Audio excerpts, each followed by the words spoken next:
Hello, and thank you for tuning into this presentation.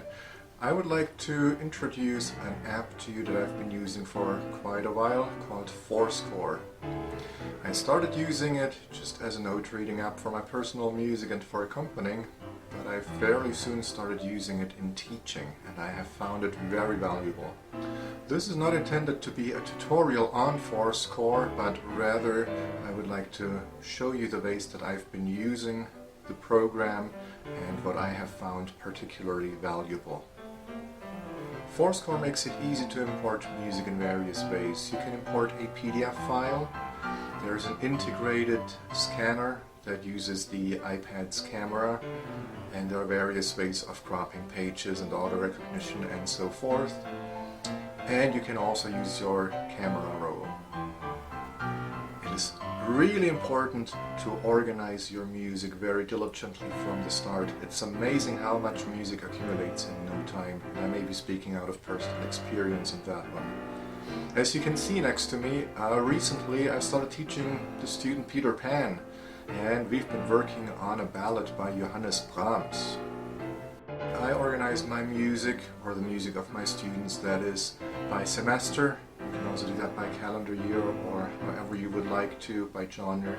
You can see that I have different libraries, and again I go by semester. And in the previous screen you could see that I added Peter Pan to the spring of 2021. I usually browse my music by composer, but you can also search by a student's name or however you would like to.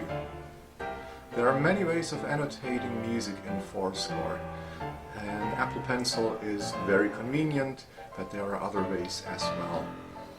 At the top of the slide next to me you see a pencil icon, and if you click on that, then, or tap on that on iPads I guess, you get the annotation menu. forScore makes it possible to use different layers, such as score layers and page layers, and you could make comments each week on a different layer and then make them visible or invisible. I like to use different colors each week. So after a few weeks, a student may see a certain dynamic marking in red, in blue, in green, pink and purple and so forth, and I think it becomes really clear that this is a spot the student needs to work on. The first thing that I'm going to add for Peter Pan is going to be a pianissimo.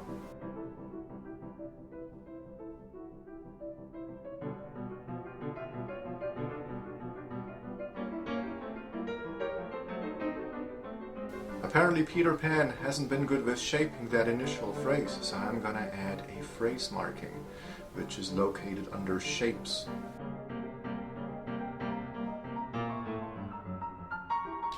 It is also easy to type in text, to handwrite comments, or to circle things by hand. An Apple Pencil makes this very easy and pretty precise, but it's also possible to do it just with your finger. Finally, we can always highlight terms or passages, whatnot. Here I used the traditional marker color.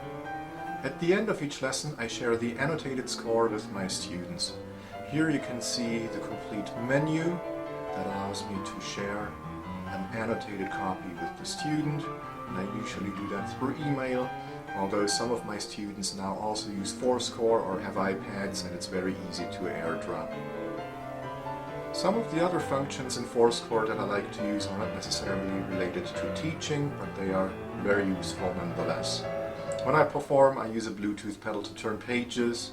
The new Pro version also supposedly allows you to turn with facial gestures. I haven't tried that, but it sounds very intriguing. There's also, of course, a built-in metronome that I use frequently, and you can also use it as a sound or audio recorder.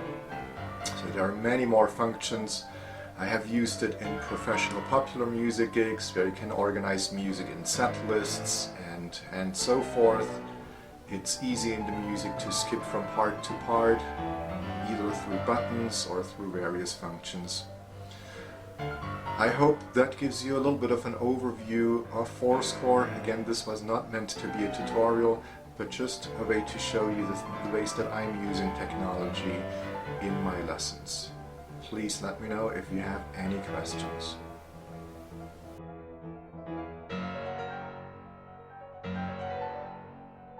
There are numerous alternatives to forScore, also for other platforms such as Android and Windows. Several online retailers have started developing their own apps, such as musicnotes.com or Henley. One of the alternatives for the Windows platform is MobileSheets, and I'll show you a few slides.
Thank you so much for watching, and please let me know if you have any questions.